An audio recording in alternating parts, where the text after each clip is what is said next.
ನನ್ನ ಹೆಸರು ಸ್ಫೂರ್ತಿ. ನಾನು 4ನೇ ತರಗತಿಯಲ್ಲಿ ಓದುತ್ತಿದ್ದೇನೆ. ನನ್ನ ಶಾಲೆ ಹೆಸರು MK ಆನಂದ್ ಆಳ್ವಾರ್ ಹಿರಿಯ ಪ್ರಾಥಮಿಕ ಶಾಲೆ ಮಹಾದೇವಪುರ.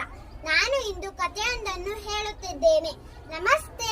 ನಿಮ್ಮೆಲ್ಲರಿಗೂ ಕಥೆ ಅಂದ್ರೆ ಇಷ್ಟ ಅಲ್ವಾ? ಹಾಗಿದ್ದರೆ ನಾನು ಒಂದು ಕುತೂಹಲಕಾರಿ ಕಥೆ ಹೇಳ್ತೀನಿ, ಕೇಳ್ತೀರಾ? ಸರಿ, ಕಥೆ ಹೇಳೋಣ. ಒಂದು ಪುಟ್ಟ ಹಳ್ಳಿ ಇತ್ತು. ಅಲ್ಲಿ ಒಂದು ಪ್ರಾಥಮಿಕ ಶಾಲೆ ಇತ್ತು.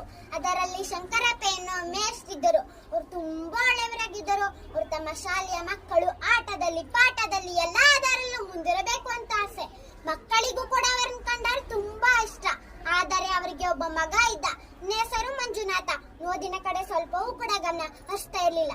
ಶಂಕರಪ್ಪನಿಗೆ ನನ್ನ ಮಗ ಬಾಳಿನಲ್ಲಿ ಶಿಸ್ತು, ಸಂಯಮ, ಸಮಯ ಪಾಲನೆ ಬೆಳೆಸಿಕೊಳ್ಳಬೇಕು, ನೀತಿವಂತ, ಸದಾಚಾರ, ಸದ್ಭಾವನೆಯುಳ್ಳವನಾಗಿ ಓದಿ ಸಾಧಿಸಿ ದೊಡ್ಡ ವ್ಯಕ್ತಿಯಾಗಬೇಕು, ಸಮಾಜಕ್ಕೆ ಮಾದರಿಯಾಗಬೇಕು ಎಂಬ ಆಸೆ. ಮಗ ಮಂಜುನಾಥರ ಮಾತ್ರ ಇದಕ್ಕೆ ತದ್ವಿರುದ್ಧ. ಪ್ರತಿದಿನ ತಿನ್ನೋದು ಮಲಗೋದು, ಪ್ರತಿದಿನ ತಿನ್ನೋದು ಮಲಗೋದು. ಶುದ್ಧ ಸೋಮಾರಿ, ಉಂಡಾಡಿ ಗುಂಡ. ಏನಾರು ಓದು ಓದು ಅಂದ್ರೆ ಓದ್ತೀನಿ ದೊಡ್ಡ ವಿದ್ವಾಂಸನಾಗ್ತೀನಿ ಅಂತ ಬಾಯಿ ಮಾತಾಡಿ ಹೇಳೋನು. ಸುಮ್ಮನೆ ಸಮಯವನ್ನು ವ್ಯರ್ಥ ಮಾಡ್ತಿದ್ದ.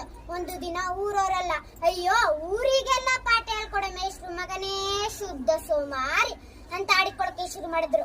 ಶಂಕರಪ್ಪನಿಗೆ ಕೋಪ ಬಂದು ಅವನ ಬಟ್ಟೆ ಬರಿ ಗಂಟು ಕಟ್ಟಿ ಮನೆಯಿಂದ ಹೊರಗಡೆ ಬಿಸಾಕಿ, ನೋಡು, ನೀನ್ ಇನ್ಮೇಲಾದ್ರೂ ಚೆನ್ನಾಗಿ ಓದ್ತೀನಿ ಅಂದ್ರೆ ಮಾತ್ರ ಮನೆಯಲ್ಲಿ ಜಾಗ, ಇಲ್ಲ ಅಂದ್ರೆ ನೀನ್ ಎಲ್ಲಾರು ಹೋಗಿ ಬದುಕೋ ಅಂತ ಬೈದು ಮನೆಯಿಂದ ಹೊರಗಡೆ ಕಳಿಸುತ್ತಾರೆ. ಏನೂ ತೋಚದೆ ಪ್ರತಿದಿನ ನದಿ ದಂಡೆ ಮೇಲೆ ಹೋಗಿ ಕುಳಿತುಕೊಂಡು ಸುಮ್ಮನೆ ಸಮಯವನ್ನು ವ್ಯರ್ಥ ಮಾಡ್ತಿದ್ದ. ಒಂದು ದಿನ ಊರಿನ ಹಿರಿಯರು ಗಮನಿಸಿ, ಶಂಕರಪ್ಪ ಅಂದ್ರೆ ನಮ್ಮೆಲ್ಲರಿಗೂ ಇಷ್ಟ ಅಲ್ವಾ? ಶಂಕರಪ್ಪನ ಮಕ್ಕಳಿಗೆಲ್ಲ ಒಳ್ಳೆ ದಾರಿ ತರ್ತಾರೆ, ಶಂಕರಪ್ಪನ ಮಕ್ಕಳಿಗೆಲ್ಲ ವಿದ್ಯೆ ಬುದ್ಧಿ ಕಳಿಸ್ತಾರೆ, ಈ ಹುಡುಗನಿಗೆ ಬುದ್ಧಿ ಕಲಿಸಿ ಈ ಹುಡುಗನಿಗೆ ಒಳ್ಳೆ ದಾರಿ ತರ್ಬೇಕಲ್ಲ ಅನ್ಕೊಂಡು ನಿಧಾನವಾಗಿ ಮನಸ್ಸಲ್ಲಿ ಯೋಚಿಸ್ತಾರೆ.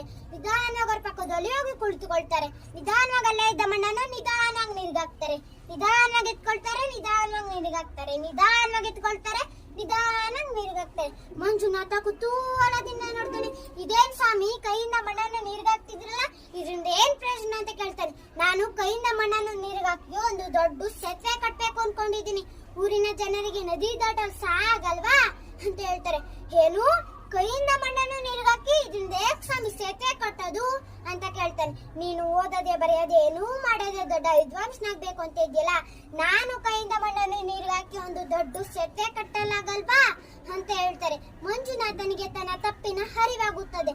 ನಂದಿನಿಂದಲೇ ಓದೋಕೆ ಬರೆಯಕ್ಕೆ ಶುರು ಮಾಡ್ತಾನೆ. ಕಷ್ಟಪಟ್ಟು ಓದ್ತಾನೆ, ಹಗಲು ರಾತ್ರಿ ನೋಡದೆ ಓದ್ತಾನೆ, ಕಷ್ಟ ಪಡ್ತಾನೆ. ಒಂದ್ ಸ್ವಲ್ಪ ವರ್ಷದಲ್ಲಿ ಅವನು ದೊಡ್ಡ ವಿದ್ವಾಂಸ ಕೂಡ ಆಗ್ತಾನೆ. ಊರಿನ ಜನರು ಹಾಗೂ ಶಂಕರಪ್ಪ ಮೇಷ್ಟ್ರಿಗೆ ತುಂಬಾ ಸಂತೋಷ ಆಗುತ್ತೆ. ಈ ಕಥೆಯಿಂದ ಕೆಲವೊಂದು ನೀತಿಗಳನ್ನು ತಿಳ್ಕೊಳ್ಳಬಹುದು. ಒಂದನೇದು, ನಾವು ಶ್ರಮ ಪಟ್ಟರೆ ಮಾತ್ರ ಫಲ ಸಿಗೋಕೆ ಸಾಧ್ಯ. ಎರಡನೇದು, ಯಾವಾಗಲೂ ಸಮಯ ವ್ಯರ್ಥ ಮಾಡಬಾರದು. ಮೂರನೇದು, ವಿದ್ಯಕ್ಕಿಂತ ಮಿಗಿಲಾದ ದಾನ ಮತ್ತೊಂದಿಲ್ಲ.